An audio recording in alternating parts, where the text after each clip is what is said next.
Gas agency নির্মাণে কদমতলার মানুষের দীর্ঘদিনের দাবি বাস্তবায়িত হতে বাধাপ্রাপ্ত হল স্থানীয় বাসিন্দারা। উল্লেখ্য, কিছুদিন পূর্বে সম্পূর্ণ সরকারি বিভিন্ন নিয়ম নীতি মেনে কাজও শুরু হয় কদমতলা গ্রাম পঞ্চায়েতের ৬ নং ওয়ার্ড এলাকায় নতুন গ্যাস এজেন্সি নির্মাণের কাজ।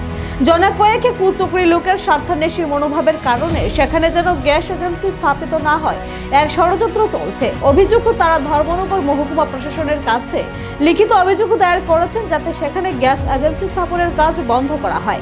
সেই মোতাবেক জেলা প্রশাসনের তরফ থেকে মৌখিকভাবে কাজ বন্ধ রাখার জন্য জানানো হয় নবনির্মিত গ্যাস এজেন্সির মালিক কর্তৃপক্ষকে। কিন্তু যেখানে এলাকার মানুষের গণস্বাক্ষর দিয়ে আপত্তি নেই বলে পূর্বে জমা লিখিত বয়ান জমা পড়েছে, তাহলে দু এক জনের কারণে কেন গোটা এলাকার মানুষ বঞ্চিত হবে এটাই লক্ষ টাকার প্রশ্ন।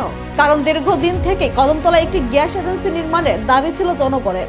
তাই শুক্রবার বিষয়টি নিয়ে প্রায় ১৫০০ মানুষের গণস্বাক্ষর সহ এলাকার শুভবুদ্ধি সম্পূর্ণ মানুষের উপস্থিতিতে কদমতলা চন্দ্রকোলা টাউন হলে এক বৈঠক অনুষ্ঠিত হয়।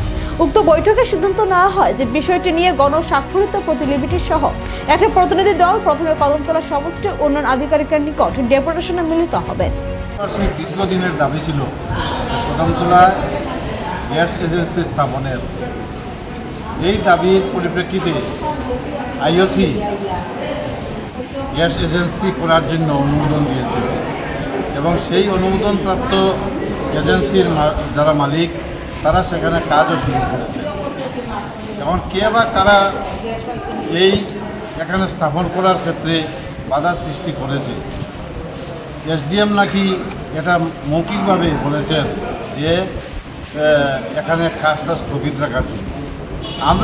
আমরা এসডিএমের কাছে, ডিএমের কাছে, ব্লকের বিডিও মহাশয়ের কাছে, চেয়ারপারসন সবার কাছে আমরা স্মারকলিপি প্রদান করছি এই কারণে যে এখানে অনুমোদনপ্রাপ্ত গ্যাস এজেন্সি অতি শীঘ্র চালু করে গ্রাহক পরিষেবা যাতে সুন্দরভাবে হয় তার জন্য আজকের এই সভা থেকে একটা আওয়াজ উঠেছে যে কোনো অবস্থায় মুসলিমের ২-৪ জনের কথার উপরে ভিত্তি করে যাতে গ্যাস এজেন্সি বন্ধ না হয়, এখানে যাতে শীঘ্র চালু করা হয়।